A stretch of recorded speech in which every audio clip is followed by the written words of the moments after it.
Live from New Delhi, you're watching DD India News Hour, India's voice to the world. I'm Murmu Bhattacharya. Coming up in the next 30 minutes. Chinese President Xi Jinping vows to reunify China and Taiwan, says reunification is unstoppable a day after China concluded intense military drills around Taiwan.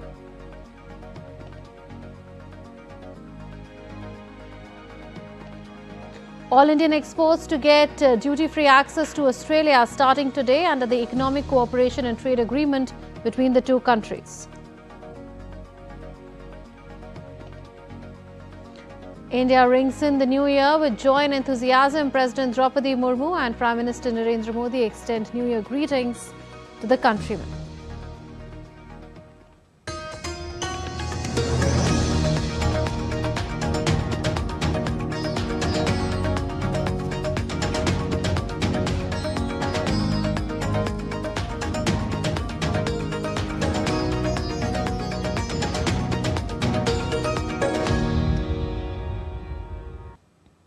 Chinese President Xi Jinping said the reunification of our motherland, a trend of the times, is unstoppable, in a reference to reunification of China with Taiwan. In a New Year's address delivered a day after Chinese military wrapped up war games around Taiwan, Xi invoked the bond of blood and kinship between Chinese people on each side of the Taiwan Strait. Xi's speech came on the heels of 2 days of live fire drills simulating a blockade of the island. The drills were the largest ever held around Taiwan in terms of geographical area. Meanwhile, Taiwan's President Lai Ching-te said that the island is determined to defend its sovereignty and boost its defense in the face of China's increasing expansion, after Beijing fired rockets towards the island as part of military drills. Lai demonstrated the need for increasing defense procurement, urging opposition parties to support his plan to boost Taiwan's defense spending by $40 billion, a proposal currently stuck alongside other issues in a political deadlock in the opposition-controlled parliament.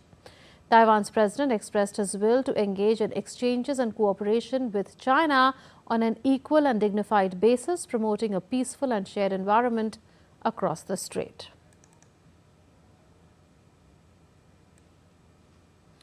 Australia will provide duty-free access to all Indian exports starting today under the Economic Cooperation and Trade Agreement between the two countries. India's Commerce Minister Piyush Goyal, commenting on the third anniversary of the deal, which came into effect on December 29, 2022, said that 100% Australian tariff lines will be zero duty for Indian exports from 1st of January 2026. In a social media post, the minister highlighted that the agreement is benefiting Indian exporters, MSMEs, farmers and workers. He also said that India's exports to Australia increased 8% in 2024-25. Piyush Goyal said that the agreement has delivered sustained export growth, deeper market access and stronger supply chain resilience over the past 3 years. India and Pakistan today exchanged lists of nuclear installations through diplomatic channels simultaneously in New Delhi and Islamabad. The exchange was carried out under the Agreement on the Prohibition of Attack against Nuclear Installations and Facilities between the two countries. The agreement, signed on 31st December 1988 and effective from 27th January 1991, stipulates that India and Pakistan must inform each other of the nuclear installations and facilities covered under the Pact on the first day of every calendar year. This marks the 34th consecutive annual exchange of such lists, with the first having taken place on the 1st of January 1992. India's Defence Minister Rajnath Singh visited the Bangladesh High Commission in New Delhi on Thursday. The minister conveyed condolences over the death of former Prime Minister Khaleda Zia. He also signed the condolence book at the Bangladesh High Commission. The move is viewed as part of India's diplomatic outreach to Dhaka.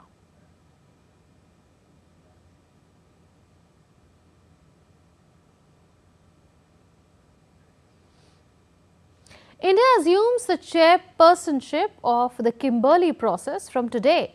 This is a tripartite initiative involving governments, the international diamond industry and civil society. It is aimed at preventing the trade in conflict diamonds. This will be the third time India has been entrusted with the chair of the Kimberley process. Minister of Commerce and Industry Piyush Goyal said that India's selection reflects global trust in the Modi government's commitment to promoting integrity and transparency in international trade. During its tenure, India will focus on strengthening governance and compliance, advancing digital certification and traceability, enhancing transparency through data-driven monitoring, and building consumer trust in conflict-free diamonds. And will also work closely with all participants and observers to reinforce confidence in the Kimberley process.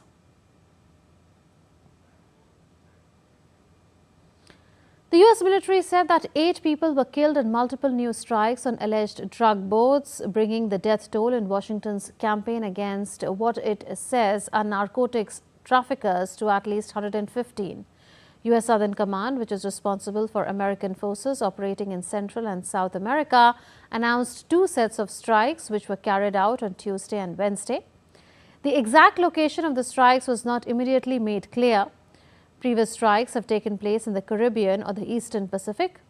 The military said it had notified the Coast Guard to activate the search and rescue system without offering more details about the fate of those aboard the other boats.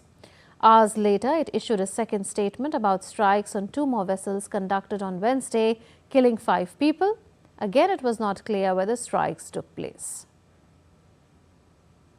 U.S. President Donald Trump said on Wednesday his administration was removing the National Guard from Chicago, Los Angeles and Portland, but he added in his social media post that federal forces will come back if crime rates go up. Local leaders in those cities and Democrats have said the deployments, which have faced legal challenges, were unnecessary. They have accused the Trump administration of federal overreach and of exaggerating isolated episodes of violence at mostly peaceful protests to justify sending in troops. Trump has said troop deployments in Los Angeles, Chicago, Washington, D.C., Memphis and Portland were necessary to fight crime and protect federal property and personnel from protesters. The U.S. Supreme Court on December 23rd blocked Trump's attempt to deploy National Guard troops in Illinois, a ruling that undercut his legal rationale for sending soldiers to other states. Russia had alleged that Ukraine carried out a drone attack on Russian President Vladimir Putin's residence in the Novgorod region, although they did not say where he was at the time. On Wednesday, the Defense Ministry published a video of a downed drone that it claimed was used to conduct the offensive. Ukrainian President Volodymyr Zelensky said on Wednesday his country was 10% away from a deal to end the conflict with Russia, but cautioned that the most important issues were not resolved and warned against rewarding Moscow. In his New Year's Eve address, Zelensky said his country wanted an end to the conflict but not at any cost, and that any agreement needed strong security guarantees to deter Russia from invading again. Zelensky said in the address that the peace agreement is 90% ready. Чого хоче Україна? What does Ukraine want? Peace? Yes. At any cost? No. We want the end of the war, not the end of Ukraine. Are we tired? Extremely. Does that mean we are ready to surrender? Those who think so are deeply mistaken. Ukraine does not need a Minsk-style, meticulously drafted trap. Signatures under weak agreement only fuel war. My signature will be under a strong agreement. And that is exactly what every meeting, every call, every decision is about right now. To secure a strong peace for everyone. Не потрібно. Russian President Vladimir Putin urged Russians to believe in victory in Ukraine during his annual New Year's Eve address, his 4th since the conflict began. The Russian leader has consistently told his citizens that the military intends to seize the rest of Ukrainian land he has proclaimed as Russian by force if talks fail. Уважаемые граждане России, We strive to bring joy and warmth to those in need of our participation and care, and of course to support our heroes, the participant in the special military operation in word and deed. You have taken on the responsibility to fight for your native land, for truth and justice. Millions of people across Russia are with you on this New Year's Eve. They are thinking of you, empathizing with you, hoping for you. We are united in our sincere, selfless, and devoted love for Russia. I congratulate all our soldiers and commanders on the coming New Year. We believe in you and our victory. от искреннего стремления принести ей пользу. Israel's military chief says the country's determination to disarm Hamas is absolute, calling 2026 a decisive year for Israel's security.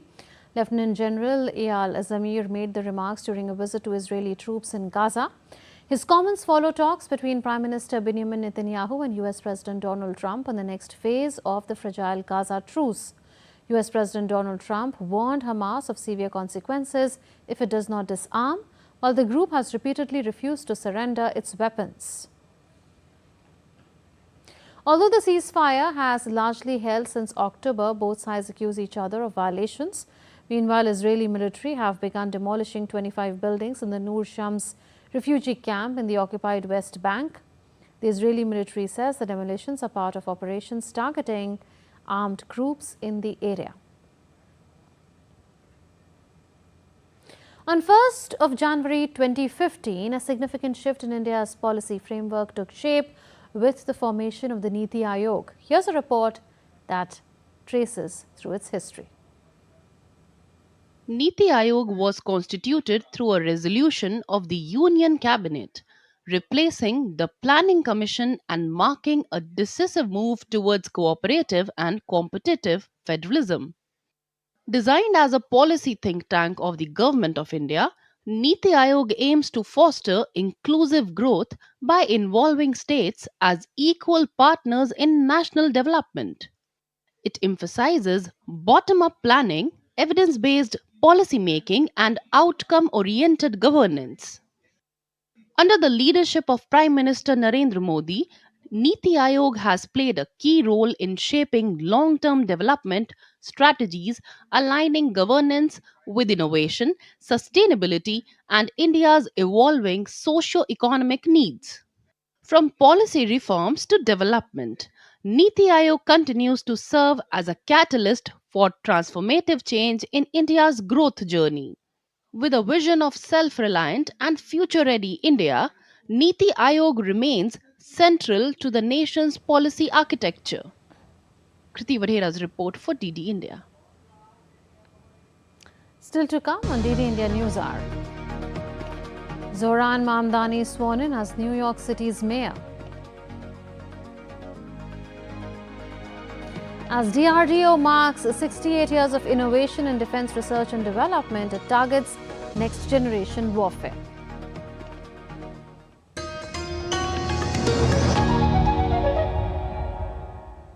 Can the US launch a bombing campaign against Iran? The Philippines vessel suffered structural damage. The saga of child sexual abuse. Is the United States China's debt trap strategy? Truth is stranger than fiction. But sometimes hard to uncover.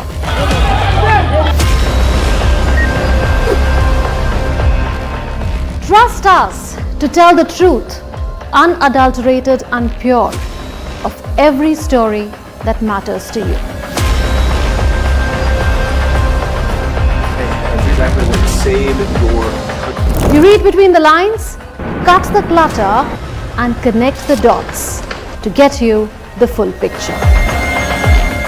Watch Connecting the Dots at these times with me, only on DD India.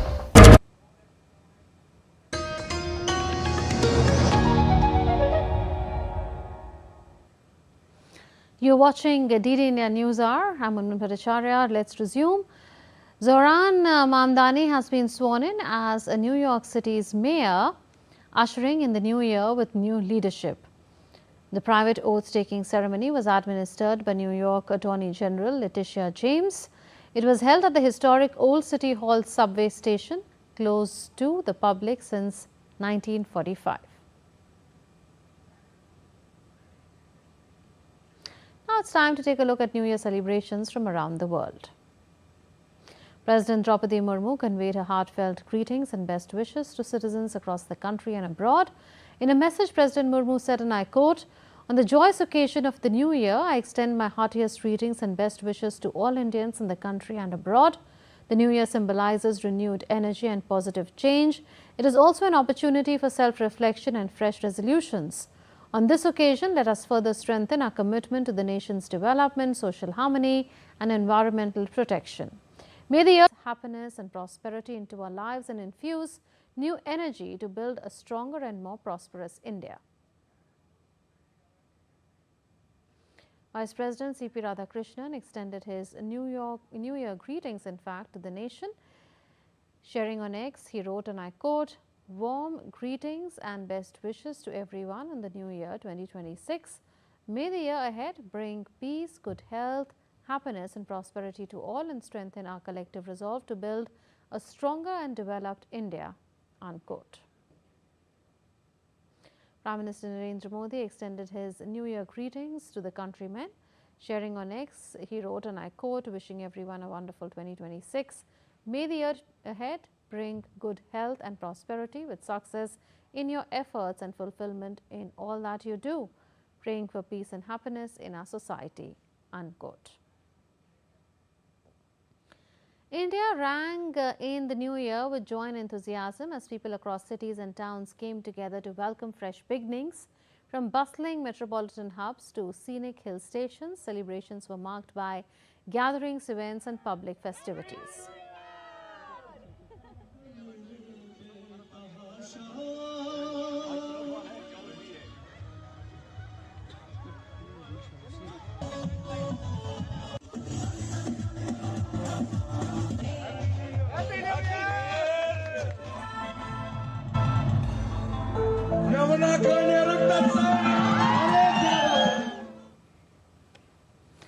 And our reporters are joining us now here. Anisha is joining us from Nagrota in Jammu and Shabir Dar from Srinagar. A very good afternoon to the both of you in the intense cold that you are weathering outside. Here, thousands of devotees we know are visiting Jammu. So tell us about the zeal that is there among pilgrims and also about the overall fervour in the new year among Jammu residents. Yes, first of all, good afternoon to you as well. And as the new year has begun and people choose faith and prayers over anything else to mark the beginning of the new year, and as a result, we can see a lot of devotees visiting the temples here in Jammu. Right now, we are at Kol Kandoli Mata Mandir, which is situated at Nagrota, Jammu, and most of the devotees who visit Shri Mata Vaishno Devi Katra make sure that they first visit this temple, because this is considered very auspicious one and considered the first glimpse or the resting place of Shri Mata Vaishno Devi. So it has a very beautiful history attached to it, and a lot of devotees make sure they visit here and they seek the divine blessings. And as far as the celebrations here in Jammu is concerned, a lot of people have visited temples to seek the divine blessings. We have been to Katra as well. We have shown visuals from there that thousands of devotees have visited, not only in Katra but also we are here at Nagrota Kol Kandoli Mata Temple. A lot of devotees have been visiting there to seek the divine blessings and make sure that they begin their new year with visiting such holy places. Right, here. Thanks for joining us from Jammu. Shabir, Happy New Year to the both of you. In fact, Shabir, Kashmir rang in the new year amid fresh snowfall at popular tourist resorts and also at higher reaches there of the valley. So tell us about how the residents and tourists together are celebrating the new year.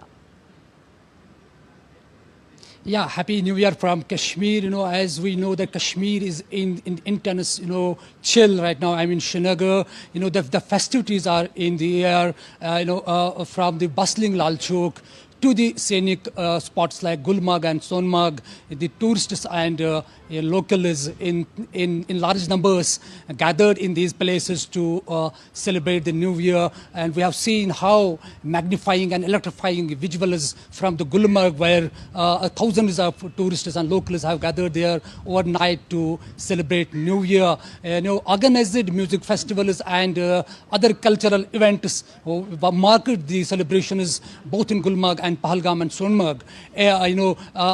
These places are jam-packed now, as thousands of tourists from across the country and globe have arrived in Srinagar and populated these tourist destinations on the eve of New Year. Srinagar also saw the very electrifying New Year celebrations, be it in the iconic Lal Chowk, where we saw till late in the night the youth, particularly and the tourists, were dancing to the music and celebrating the festivities that were in the entire city. The Dal Lake, the historical Dal Lake, which is the iconic tourist place in Srinagar, marked a new beginning last night when the entire hotels and houseboats were decked in colors and there were boat rides throughout the night as tourists and people celebrated the New Year in these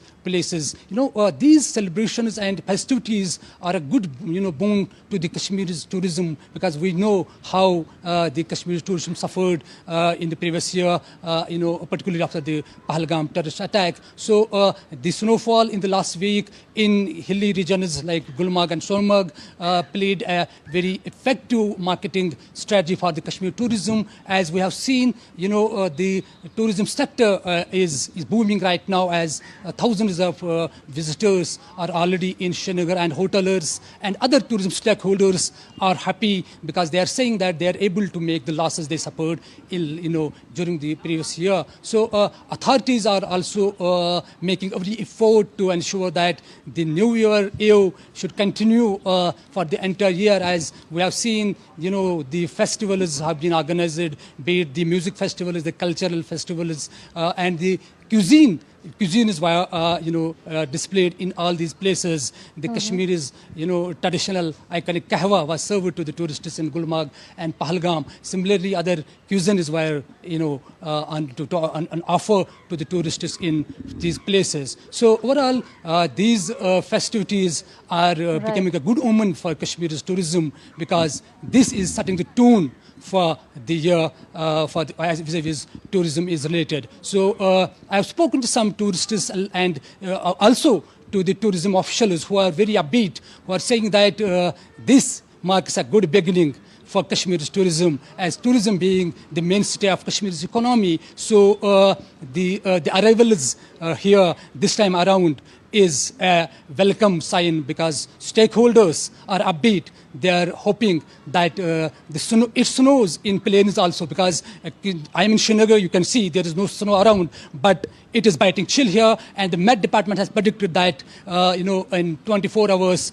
their guard will be merciful on the residents in Srinagar, because they are waiting for the snow here, so that will act as an added indicator for the tourism to for other people to come here, because tourism is the mainstay, and Kashmir's winter when it snows, it turns into a magical place. Right now, the Gulmarg has turned into a winterly wonderland, as thousands of people are celebrating and enjoying the white carpet there. Well, Shabir, thank you so Back to much you. for giving us such an elaborate description of how tourists are enjoying in this time of the year, especially during the snowfall taking place in the higher reaches, like you told us. And it's glad to know that tourism has made a comeback and it's booming at this point in time. Thank you so much for joining us, Shabir, from Srinagar. The world celebrated New Year with zeal and sheer joy as millions welcomed a fresh start across continents and cultures. 2026 began united in joy and anticipation.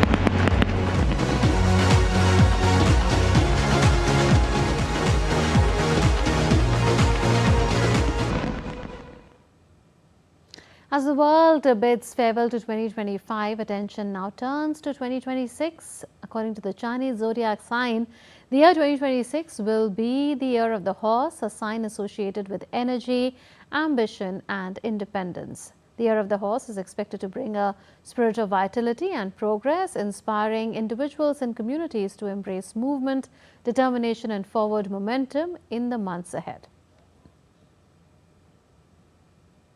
Today, the nation marks the 68th foundation day of the Defence Research and Development Organization, formed in 1958 to build India's indigenous defence technology. As the country celebrates DRDO's achievements, the occasion also highlights the vital role of defence research and innovation in safeguarding India's strategic future. Take a look at this special report. Now, +1, +2, and counting up. The Defence Research and Development Organization marks its 68th Foundation Day on January 1st. Established in 1958, with just a handful of laboratories, DRDO has grown into a powerhouse of innovation, now operating over 50 labs and driving cutting-edge technologies for our armed forces. DRDO over the years has created world-class platforms giving India strategic autonomy. It has done through robust research and development facilities and is pioneering an ecosystem that will enable Atmanirbhar Bharat. Now, the Integrated Air Defence Weapon Systems, QR-SAMs, VSHORADs, Directed Energy Weapons, Advanced Surface Wave, Over-the-Horizon Radar and new man-portable autonomous underwater vehicles for mine countermeasures. The key milestones include the successful long-duration test of the scramjet combustion engine in April, running over 1000 seconds, a critical step towards hypersonic weapons that places India amongst the elite global club. DRDO also demonstrated free space quantum secure communications over 1 kilometer in June, paving the way for unbreakable cyber security. DRDO offered 28 weapon systems for emergency procurement and deepened private sector partnerships, transferring technologies for light tanks, artillery ammunition, and more. Looking ahead, DRDO 2.0 is shifting focus to next generation technologies, directed energy weapons, photonics, quantum systems, and artificial intelligence. Future wars will not be fought by platforms alone. They'll be fought by systems. Systems are being created by DRDO along with the private sector, and DRDO is spearheading this mission of Atmanirbhar Bharat. With camera person Shubham, this is Colonel Danvi for DD India. Still to come on DD India News Hour. As Chinese President Xi Jinping vows to reunify China and Taiwan in New Year's Eve speech, we shall analyze the implications of his statement.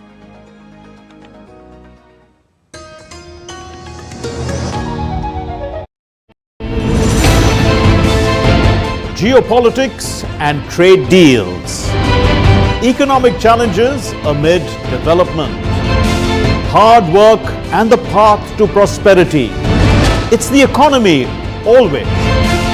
Between walkers, money is what money does and says. Supply creates its own demand. Between the bulls pulls and bears tears.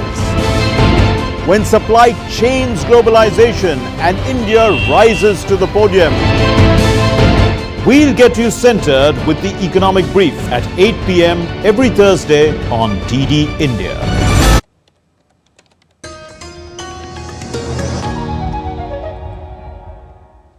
Welcome back. You're watching DD India News Hour.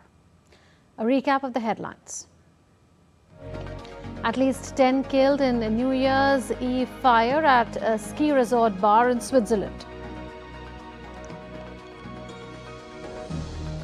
Chinese President Xi Jinping vows to reunify China and Taiwan, says reunification is unstoppable a day after China concluded intense military drills around Taiwan.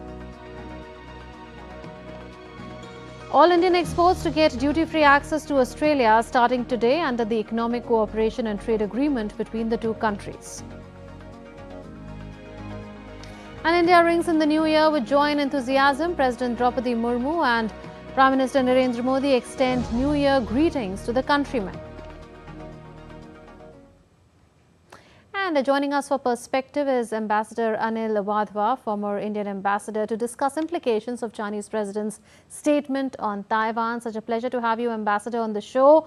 We know that the Chinese President has said that China's reunification with Taiwan is unstoppable, and Taiwan's President has responded by vowing stronger defenses against China's what it calls expansionist ambitions. What do you make of these statements? Is it bravado on Xi's part or more? So Xi Jinping has been making these statements for quite a while now. In fact, on every important occasion in which he's addressing either the PLA or the Chinese people, he makes this point. And I think that's important for him to do so because it is one of the stated aims of China, reunification with Taiwan. And of course, recently we've had some developments which have made it imperative for China to reassert these kind of statements, especially the arms sales to Taiwan by the Trump administration, as much as 11 billion US dollars. And then the recent statement by the Japanese Prime Minister also saying that Japan would willy-nilly be involved in case there is an invasion of Taiwan. Of course, after that, there was a retraction and Japanese officials had gone to Beijing to explain the situation. But at the same time, it becomes important for China to reiterate this, and this was an appropriate occasion to do so once again. Right. It's interesting you bring up Japan here, and at the same time, we know that the US does not officially recognize Taiwan, yet we know it's committed to helping the island defend itself. And some days back, the US, you would remember, approved its largest ever arms package to Taiwan too. At the same time, the US Defense Department expects Beijing to fight and win a war on Taiwan by 2027. We've been getting this repeatedly over the last few months and years. Does China really have the military capabilities to be able to achieve its mission of getting Taiwan?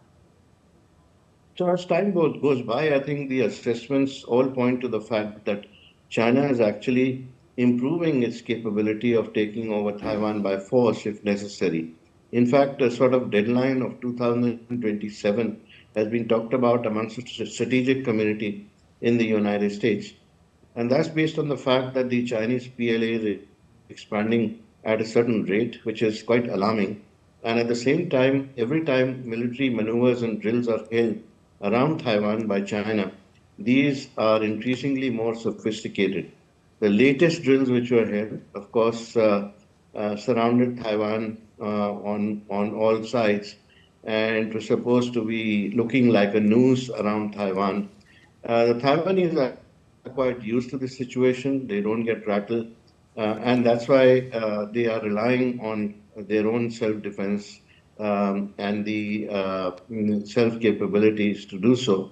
Increasingly, as time goes by, there are also few developments which the Taiwanese would be wary of.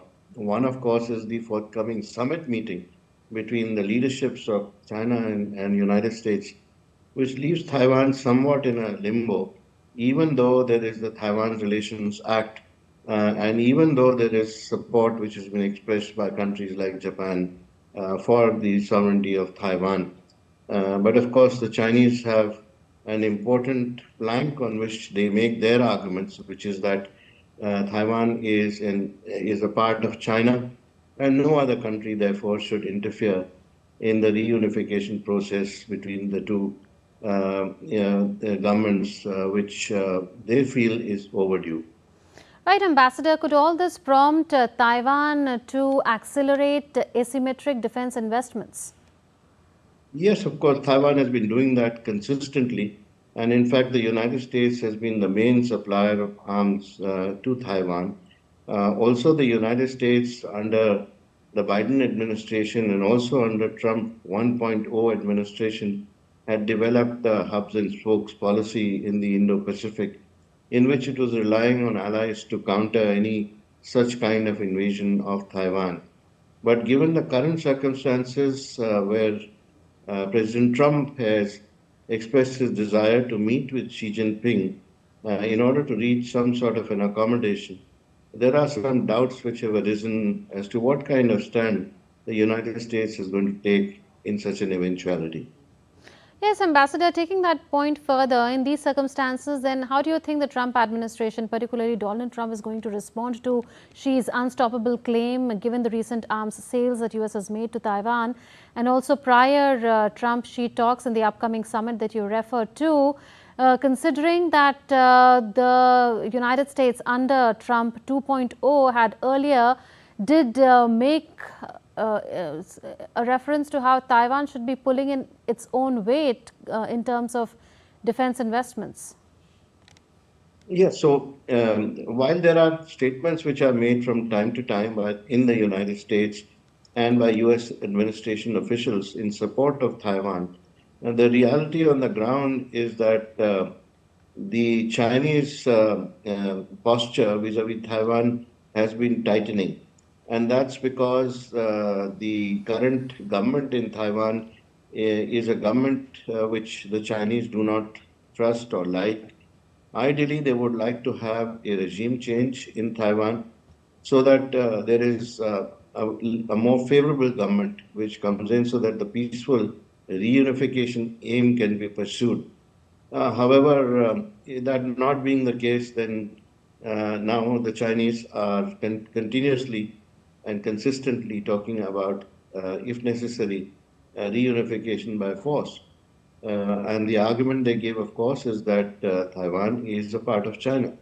So that's their stand. But at the same time, I think a number of countries around the world would not like to see that happen for various reasons, strategic, economic, and of course, the main reason being that China would then break out outside the second island chain, which then threatens the security of United States and Japan and its allies. Right. I was taking that point that you just made further by asking you that how does this really fit into China's broader goals like AI and space advancements to project its strength globally? So I think China is quite determined to project its strength, and it has demonstrated this by the latest blockade of Taiwan. Well, I wouldn't call it a blockade; it's actually drills where they have actually targeted, simulated targets on the HIMAR missiles, which have been supplied to Taiwan, for instance. They have also simulated strangulation of Taiwan so that there is no help which is available to Taiwan in case there is an actual invasion of the island. So that has also been simulated. And that has been noticed in the United States and other countries as well. Now, as far as their AI prowess is concerned, the Chinese are marching ahead. There are a lot of areas in which the Chinese have done much better than any other country in the world. They are also concentrating a lot on chips, and they have controlled, of course, as we all know, the rare earth supplies by first buying up resources and after that then also controlling the reprocessing facilities around the world. So that's something which the whole world has to take into account today. The only issue here is that what happens as far as Taiwanese people are concerned and what do they want in the process. But while the Chinese would not care much about that, the rest of the world perhaps does. Right, Ambassador, towards the end, do you think that timeline is coming closer? Like I said, the US Defense Department estimates that China would be waging a war and being able to also win the war in 2027. We've already now into 2026. Do you see that happening in the next couple of years? Does China really have the military might? Could this become a regional flashpoint?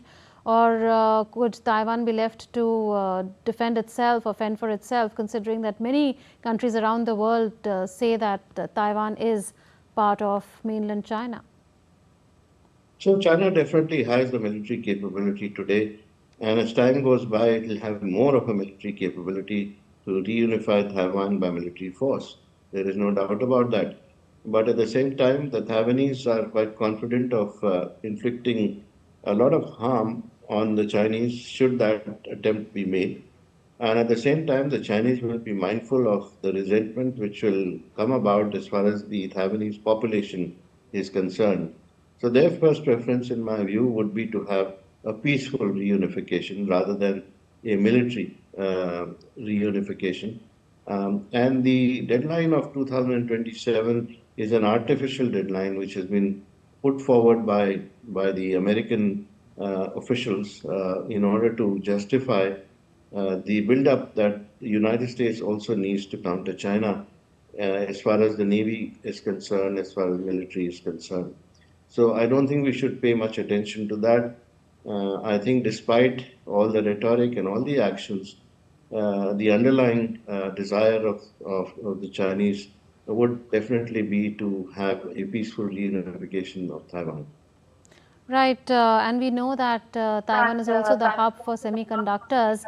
So if that battle were to happen and if China were to win, then will that change the economics of the world considerably? We've, especially since the COVID-19 pandemic, been telling the world, the developing countries, the global south, that it's important to have resilient and alternative supply chains. But here there is China looking at attacking Taiwan and also controlling its semiconductors, which is something which is required for machines around the world to run.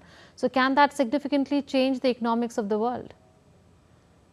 Yes, definitely it will. It will have a significant impact on how world economies operate and their interdependence, etc. Of course, the world will have to build new supply chains in that eventuality. But of course, this point has been thought over many times, I'm sure, by capitals around the world, especially those who are conscious of the fact that such a situation could arise. I think we should also remember that this is at the back of the mind of countries like United States and Japan, even Australia, who are in the vicinity, to actually come to some sort of an arrangement whereby they will be able to help the United States in case of a conflict. Um, if the conflict comes about, how will the United States respond to it is also now gone into the realm of ambiguity. So we don't know how this will develop, but I think other countries around the world must be thinking of developing their own supply chains and their own capabilities in this regard. We'll leave it at that. Ambassador Wadhwa, pleasure to have you on the show. Still to come on DD India News Hour. Dense fog envelops several parts of North India, significantly reducing visibility and disrupting movement. Star India all-rounder Deepti Sharma skips history by becoming the highest wicket taker in Women's T20 International.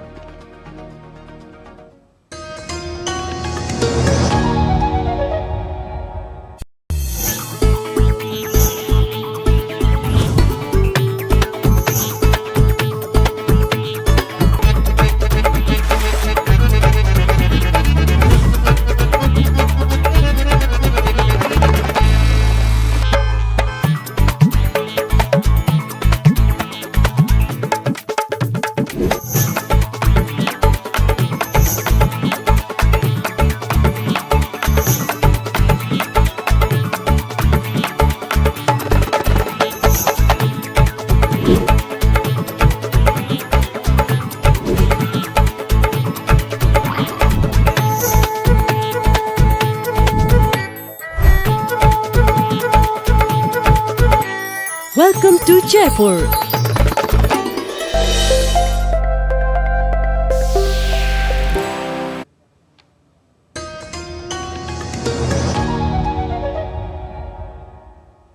Welcome back. You're watching DD India News Hour. Skilling for AI Readiness, an initiative under the Skill India mission, was held on Thursday at the Rashtrapati Bhavan Cultural Centre in New Delhi. The program was organized by the Ministry of Skill Development and Entrepreneurship and reflected the Government of India's continued focus on preparing the country's workforce for an AI-driven future. Addressing the event, President of India Droupadi Murmu spoke about AI playing a key role in India's growth, employment and productivity in the coming decade.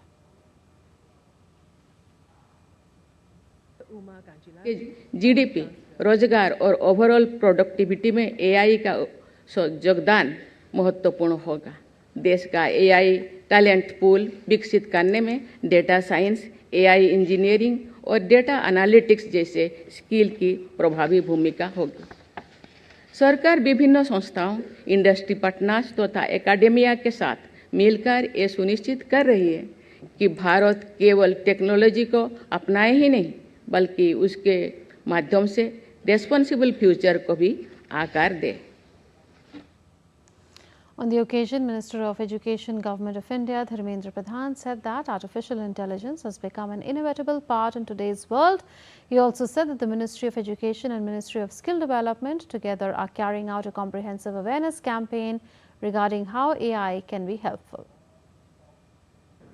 AI आज की दिनों में एक inevitable विषय बन चुका है। अति आवश्यक जानकारी सबके पास रहे, इस प्रकार ज्ञान उसके रहे, इस प्रकार की दुनिया बन चुकी है। AI काफ़ी मात्रा में हमारी लोगों की ज़िंदगी को, विशेष करके नई पीढ़ी की कामकाज को प्रभावित करने वाला है। इसलिए भारत सरकार की शिक्षा विभाग तथा स्किल डेवलपमेंट विभाग, उद्यमिता विभाग दोनों ने मिलकर इसको एक संपूर्ण अवेयरनेस कैंपेनिंग करे, उसके बारे में जानकारी दे, उनकी कोर्सेज को लेके आए, लोगों की रोज़मर्रा की ज़िंदगी की आवश्यकता से लेके डीप अंडरस्टैंडिंग तक AI कैसे मददगार हो, उसके लिए कैंपेनिंग चलाया जा रहा है। Indian Railways is all set to introduce the Vande Bharat sleeper train for long journeys. Prime Minister Narendra Modi is expected to flag it off later this month. तो वंदे भारत एक्सप्रेस जो चेयर कार बनी, उसने देश में एक नया confidence जागृत किया and people started liking it a lot. देश भर से आज रिक्वेस्ट आता है कि वंदे भारत ट्रेन चलाइए, करीब करीब हर एमपी चाहते हैं। वैसा ही कंफर्ट अब ओवरनाइट जर्नी के लिए, वैसा ही कंफर्ट, वैसी सेफ्टी, वैसा ही स्टैंडर्ड एक नया ओवरनाइट जर्नी के लिए वो वंदे भारत स्लीपर से स्टार्ट होगा। Addressing the conference, Ashwini Vaishnav said the Vande Bharat sleeper train is built on a completely new platform and technology. He later thanked the team for its hard work and said it was ready ahead of schedule at the start of 2026. हमने जिस तरह से Vande Bharat chair car में लगातार improvements किए, हर version में नए improvements किए, अब उन इम्प्रूवमेंट्स के बाद में ये तय किया कि टोटली नया प्लेटफॉर्म एक बने, टोटली नया टेक्नोलॉजिकल बेस एक बने, टोटली एक नए तरीके से सोचें। तो अंदाज़ा था कि करीब 2026 के मिडल तक कंप्लीट हो जाएगा काम, लेकिन लकीली जितनी मेहनत की टीम ने 2026 की आरंभ में ही ये काम कंप्लीट हुआ है। Pariksha Pe Charcha has set a new record with over 3 crore registrations across the country. The flagship program of Prime Minister Narendra Modi aims to address students' mental well-being and exam stress. Registrations for Pariksha Pe Charcha 2026 opened on 1st December on the MyGov portal. Let's now take a look at other stories making news. Directorate General of Civil Aviation has issued a show cause notice to an Air India pilot amid safety concerns on flights AI 358 and AI 357 pertaining to aircraft dispatch, minimum equipment list compliance and flight crew decision making. The Civil Aviation Authority noted that there was a smell of smoke reported near a door in the AI 358 flight. Assam Chief Minister Himanta Biswa Sarma on Thursday said that the state government will push back a person within 1 week of being declared a foreigner by the tribunal. Addressing a press conference, the Assam CM said that the government has identified and pushed back 2,000 foreign nationals. Marking the start of 2026, Vice President C.P. Radhakrishnan extended his personal regards to President Droupadi Murmu during a courtesy call at the Rashtrapati Bhavan in New Delhi. The visit highlighted the tradition of high-ranking officials exchanging New Year greetings. Dense fog enveloped several parts of North India, significantly reducing visibility and disrupting normal movement in many areas. The India Met Department has forecast a generally cloudy sky over Delhi NCR on Thursday with a possibility of very light rain at isolated locations. Meteorologists have also cautioned that moderate fog is likely at many places, while dense fog could occur at isolated spots during the morning hours. As per IMD, chill will persist in sub-Himalayan districts for the next week, with chances of light rain or snow in higher reaches of Darjeeling. Dense to moderate fog is also likely across West Bengal in the coming days. A weak western disturbance is affecting Jammu and Kashmir, bringing light rain and snowfall to parts of North Kashmir. You're watching DD India News Hour. Time now for all the sports action.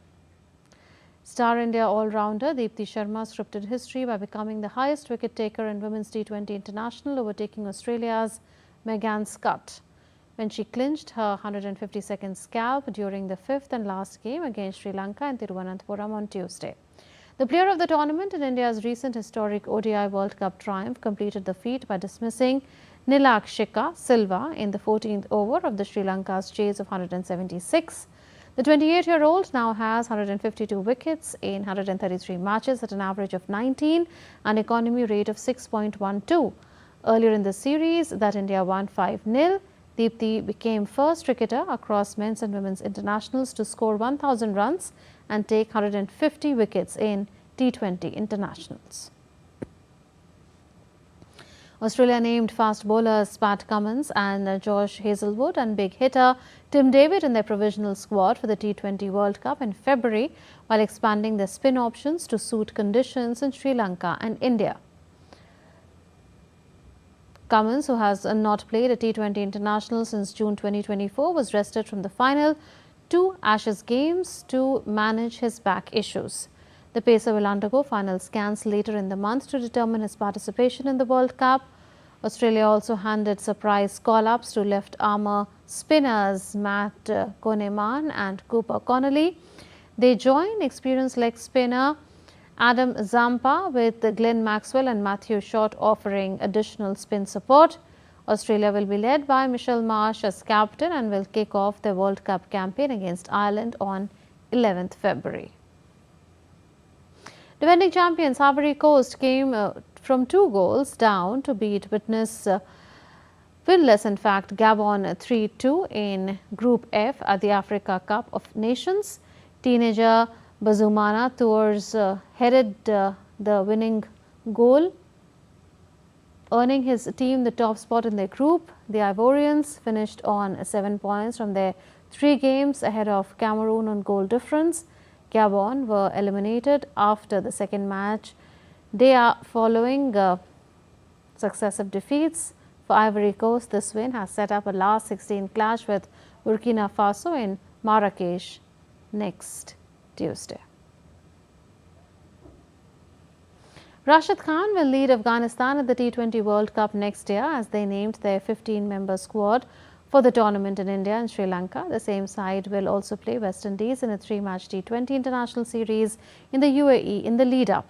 Afghanistan's squad includes left-arm quick Fazal Haq Farooqi, off-spinner Mujib-ur-Rahman, all-rounder Gulbadin Naib and right-arm seamer Naveen-ul-Haq.